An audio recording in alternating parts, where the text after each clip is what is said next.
Hi everyone, welcome to my channel.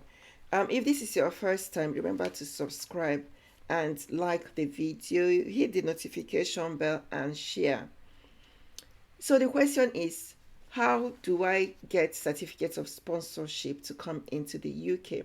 Before you can get certificates of sponsorship, obviously you have to be offered the job by the employer by the employer who is able to raise you that certificate of sponsorship. But how do you know which jobs to apply for?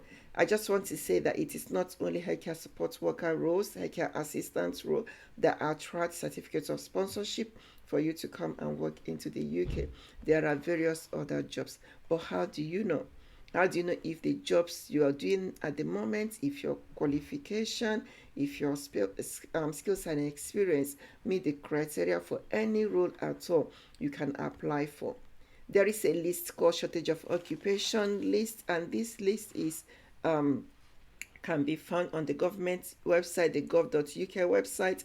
If you go to Google and type shortage of occupation list, it will bring out the whole list, and then you'll be able to go through the list and you will see if the qualification you've got, your experience or the job you're doing is under that list, and then you can then look for a job within that field and apply. For instance, on that list, you will see as at the moment there is biological scientists, there is biochemists, there is civil engineers, mechanical engineers, IT, web design, artists, lab technicians.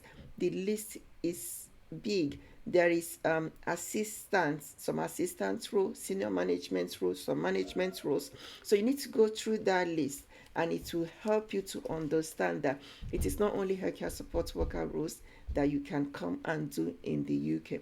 Even with the healthcare support worker role, it's not just healthcare assistants that are healthcare support workers.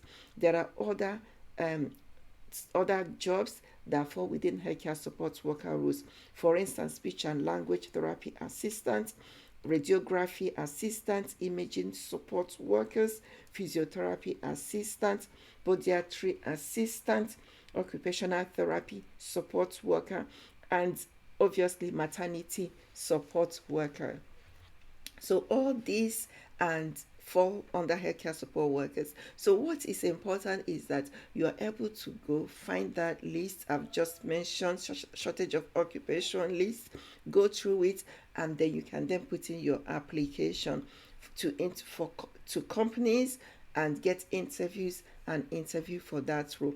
Most of these jobs you can apply directly to the companies. Once you meet the criteria and they're able to interview you, they're able to raise you. You meet the criteria for checks. They have a list of checks you're going to go through, like you have to have IELTS, which is an English exam. You have to have your police check. You may prefer to do an OET, which is also another English exam. And then you have your references, your occupational checks, health checks, and others. So it's important to work very closely to that company to make sure that you satisfy their checks.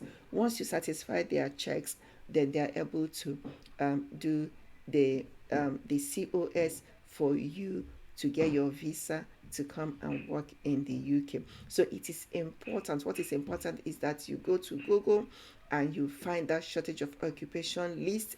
And once you find the list, you will be very surprised because you're probably an engineer, then you don't need to be looking for healthcare support worker role because you can actually find a job in your field. I hope this has been useful, and then I'll see you next time with another topic. Have a nice day and God bless. Bye.